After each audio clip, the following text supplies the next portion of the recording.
কয়েকদিন থেকেই এই রকম একটা ধোঁয়াশা পরিস্থিতি চলছে। আর কেন? এদের নাকি বিরাট ব্যবসা ছিল, এই দুই ভাইয়েরই কি ব্যবসা ছিল, কোথায় ব্যবসা ছিল, এই সব কিছু জানবো। এবং ব্যবসায়িক কোনো কারণ আছে কিনা কি জানা যাচ্ছে সান্নিক?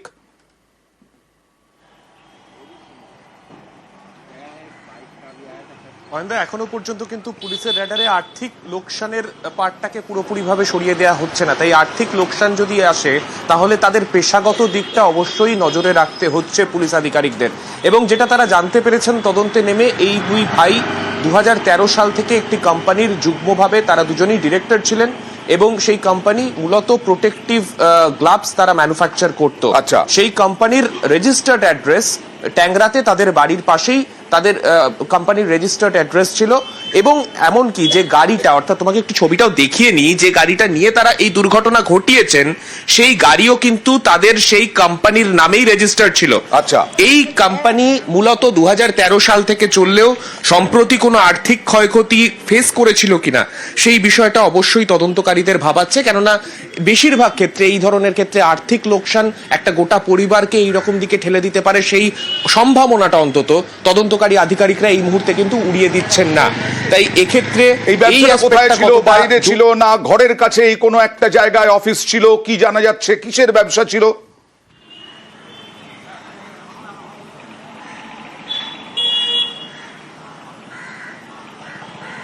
সান্নিক,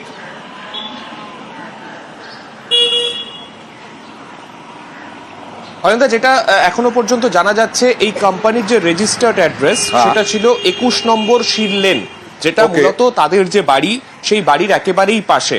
অর্থাৎ এই অ্যাড্রেসে তাদের যে ম্যানুফ্যাকচারিং চলতো, তাদের যে গ্লাভসগুলোর ব্যবসা তারা করতেন, সেই ব্যবসা কিভাবে তারা চালাতেন, কিভাবে কি চলতো, বা সম্প্রতি সেই কোম্পানি যা কোটি কোটি টাকার টার্নওভার বছরে ছিল, সেই কোম্পানি বর্তমানে কিরকম পরিস্থিতিতে দাঁড়িয়েছিল, তার আর্থিক লেনদেন কিরকম ছিল, কোটি কোটি টাকার টার্নওভার, এবং সেইখান থেকে কোটি কোটি টাকার টার্নওভার। আর গাড়িও, এই গাড়ি যেটা দুমড়ে মুচড়ে গিয়েছে আপনাদের দেখাচ্ছি, সেই গাড়িও কোম্পানির নামেই।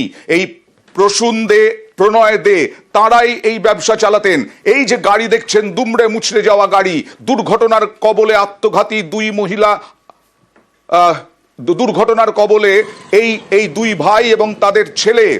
কিভাবে দুর্ঘটনা হলো? আদৌ দুর্ঘটনা না নিজেরাই গিয়ে ধাক্কা মারলেন? কি বলছেন প্রত্যক্ষদর্শীরা, দেখুন। ভোর 4:10-15 নাগাদ আমি রুবি থেকে ক্রস করে আসলাম, তো এই জায়গাটা ঠিক একটা অ্যাক্সিডেন্ট হয়ে গাড়ির মানে ফ্রন্টটা যেটা ছিল মানে পুরো তুবড়ে গেছে। ওর তারপর এয়ার ব্যাগ ও পুরো খুলেছিল, আর দুটো ট্রাফিক পুলিশ সামনে ব্যারিকেড দিয়ে ঘিরে রেখেছে। তো আমি না, আমি দেখেছি আমার এমনি হেড ডাউন করে স্টিয়ারিং উপরে ডাউন ছিল, দুজন মতন ছিল মনে হচ্ছে। বাচ্চা অত খেয়াল করি না, আমি নিজে স্পিডে ছিল, আমি বেরিয়ে গেছিলাম, পুরো সামনে পুরো একদম তুবড়ে গেছিল।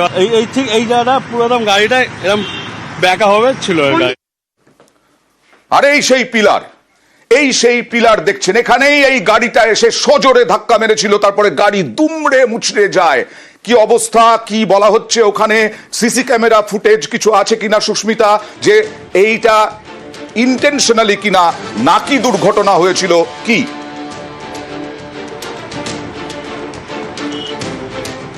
দেখো, পুলিশের কাছে অয়ন্দা এই মুহূর্তে সবচেয়ে বড় প্রশ্ন যে এটা আত্মহত্যা করার জন্যই ইচ্ছে করেই দুর্ঘটনা ঘটানো হয়েছে নাকি এটা সত্যিই দুর্ঘটনা, সেই খোঁজ করার জন্য ইতিমধ্যেই ঘটনাস্থলে দুজন পুলিশ আধিকারিক তারা এসেছিলেন সকাল নাগাদ। এবং যারা প্রত্যক্ষদর্শী তারা বলছেন যে এই দুর্ঘটনার ভয়াবহতা এতখানি ছিল যে গাড়ির যে সামনের অংশ, সেই সামনের অংশ দুমড়ে মুচড়ে দলা পাকিয়ে যেমন গিয়েছিল, ঠিক তেমনি এয়ার ব্যাগও বাইরে বেরিয়ে আসে।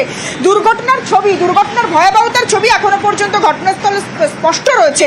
মেট্রোর 121 নম্বর পিলার এবং সেই 21 নম্বর পিলারে রুবির মোড় থেকে অভিষিক্তার দিকে আসা একটি 4 চাকা গাড়ি, সেই 4 চাকা গাড়ি সজোরে ধাক্কা মারে। এবং পুলিশ আধিকারিকরা যেমনটা জানাচ্ছেন, যারা সেই সময় ঘটনাস্থলে এসে ওই আহত এক নাবালক সহ দুই যুবককে উদ্ধার করে, তারা বলছেন যে যুবক দুজনে, সামনে দুজন বসেছিলেন এবং পেছনে ওই নাবালক ছিলেন।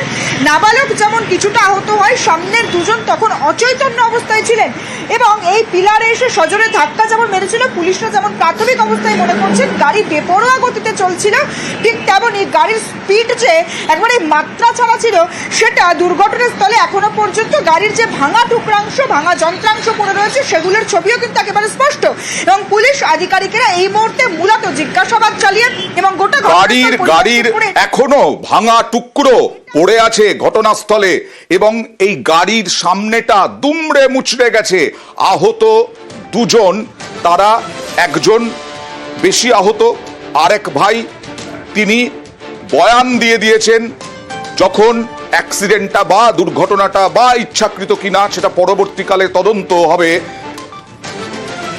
তারপরে পুলিশকেই বলা হয় যে ওই ট্যাংরার দে বাড়িতে যেতে, সেই দে বাড়িতেই দুই মহিলা, এক কিশোরীর দেহ উদ্ধার হয় এবং তাদের হাতে গলায় ক্ষত চিহ্ন রয়েছে। এক এক করে দেহ বের করা হলো পুলিশের পক্ষ থেকে।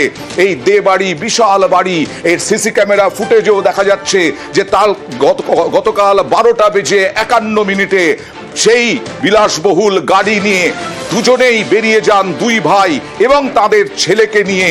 দুই ভাই তাদের ছেলেকে নিয়ে বেরিয়ে যান 12:51 থেকে। রুবির ওখানে যেতে এত সময় কেন বলা হচ্ছে? ভোর 3:30 নাগাদ এই দুর্ঘটনাটা ঘটে, এই ধাক্কা লাগে পিলারে। এতক্ষণ কি করছিলেন তারা? এটাও কিন্তু একটা তদন্তের বিষয় পুলিশ বলছে। ট্যাংরার 3 রহস্য মৃত্যু, আর এই যে দুজন এবং তার সঙ্গে এক ভাইয়ের ছেলে প্রসূন,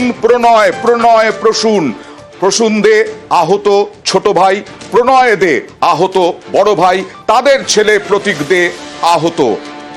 সরাসরি চলে যাব অভিজিতের কাছে। অভিজিৎ, কেমন আছে তাদের শরীর স্বাস্থ্য? এখনো পর্যন্ত কোনো বয়ান আরো এক্সট্রা কিছু পাওয়া গেল কিনা?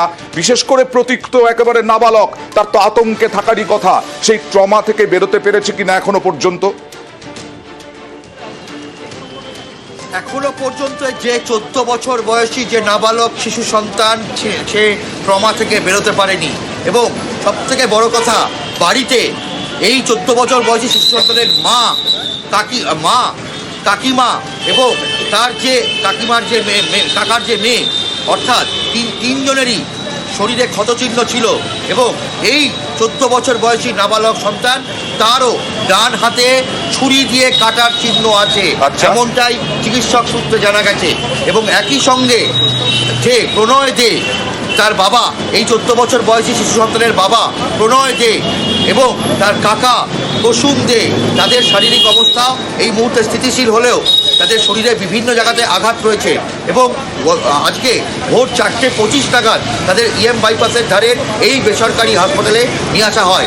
দ্রুত তাদের জরুরি বিভাগে চিকিৎসা শুরু হয়।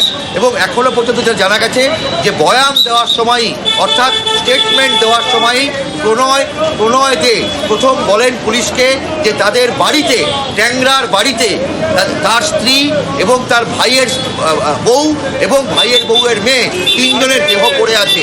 অর্থাৎ যে ঘটনা, এই ঘটনা আত্মহত্যা নাকি কোনো পরিকল্পনা করে খুন, নাকি অন্য কিছু রহস্য আছে? অভিজিৎ, যদি হাতে কাটা থাকে এই প্রতীকেরও, অর্থাৎ এক ভাইয়ের ছেলেরও, তাহলে তো দুর্ঘটনা বলাটা অনেকটা, দুর্ঘটনার অংশটা অনেকটাই কমে যায়, পুলিশি তদন্তে অবশ্যই উঠে আসবে। অভিজিৎ, নিঃসন্দেহে। এবং সব থেকে বড় কথা, যে বিলাসবহুল গাড়ি ছিল, সেই বিলাসবহুল গাড়ির সামনের সিটে প্রণয় দে এবং প্রসূন দে, অর্থাৎ একজন চালক এবং তার চালকের বাঁ দিকে আরেকজন, এবং পেছনে প্রণয় দে অর্থাৎ বড় ভাইয়ের শিশু সন্তান ছিল, 14 বছর বয়সী শিশু সন্তান। এবং বাইপাসের অভিষিক্তার সামনে যে দুর্ঘটনাটি ঘটে, সেখানে দেখা যায় যে গাড়ির এয়ার ব্যাগ খুলে এসেছে। এয়ার ব্যাগ এমনিতে খোলে না, সিট বেল্ট এয়ার ব্যাগ খোলে।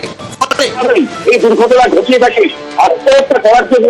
যদি তারা ওই বাইপাসের ধরে মেট্রোর পিলার সেখানে ধাক্কা মারে গাড়িকে, তাহলে কেন তারা সিট বেল্ট করেছিল? সিট বেল্ট পড়া না থাকলে বরং বড় দুর্ঘটনা ঘটতে পারত। এবং সেখান থেকেই এই মুহূর্তে তদন্তকারী দলের এবং পুলিশের যেটা অভিমত, যে গোটা বিষয়টাতে রহস্য রয়েছে। এবং আরো একবার এই দুজনেরই, অর্থাৎ বড় ভাই প্রণয় দে এবং ছোট ভাই প্রসূন দে, তাদের দুজনেরই বয়ান সংগ্রহ করা হবে এবং স্টেটমেন্ট আবারও রেকর্ড করা হবে। দেখা যাক পুলিশি তদন্তে কে উঠে আসে। এই রকম ভাবে একটা গোটা সংসার শেষ করে দেওয়ার পরিকল্পনা ছিল, এই রকম ভাবে আত্মঘাতী হওয়ার পরিকল্পনা ছিল সবাই মিলে। কেন? আমরা কিছুক্ষণ আগেই আমাদের প্রতিনিধি সান্নিকের সঙ্গে কথা বলছিলাম যে বিরাট কোটি কোটি টাকার টার্নওভার ছিল এদের কোম্পানির, অর্থাৎ সেই কোম্পানি কোথাও কি পাওনাদার ছিল, প্রচুর লোন হয়ে গেছিল, বিরাট টাকা লস হয়ে গেছিল। এইগুলোই এখন প্রশ্ন উঠছে। এক পাওনাদার বা একজন বাসিন্দা তিনি কি বলছেন দেখুন। আমি ব্যবসা করতাম এদের সাথে, লেদার সাপ্লাই করতাম।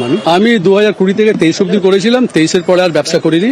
একটা চেক আমার ছিল, সেটা বাউন্স হয়ে যাচ্ছিল। সেই পেমেন্টটাই লাস্ট ফাইনাল পেমেন্ট, যেটা করার কথা ছিল এনার, সেই পেমেন্টটা হয়নি। ওনারা কি টাকা দিতে কিছু অসুবিধা হচ্ছিল বলে জানিয়েছিলেন? লেট হচ্ছে। এবার ওদের বিজনেসের ভিতরের ব্যাপারটা তো আমি জানি না, দাদা আজকে হবে না, আপনি এই দিন ফেলবেন, আজকে ফেলবেন না, সেদিন ডিপোজিট করবেন, এটা হতো।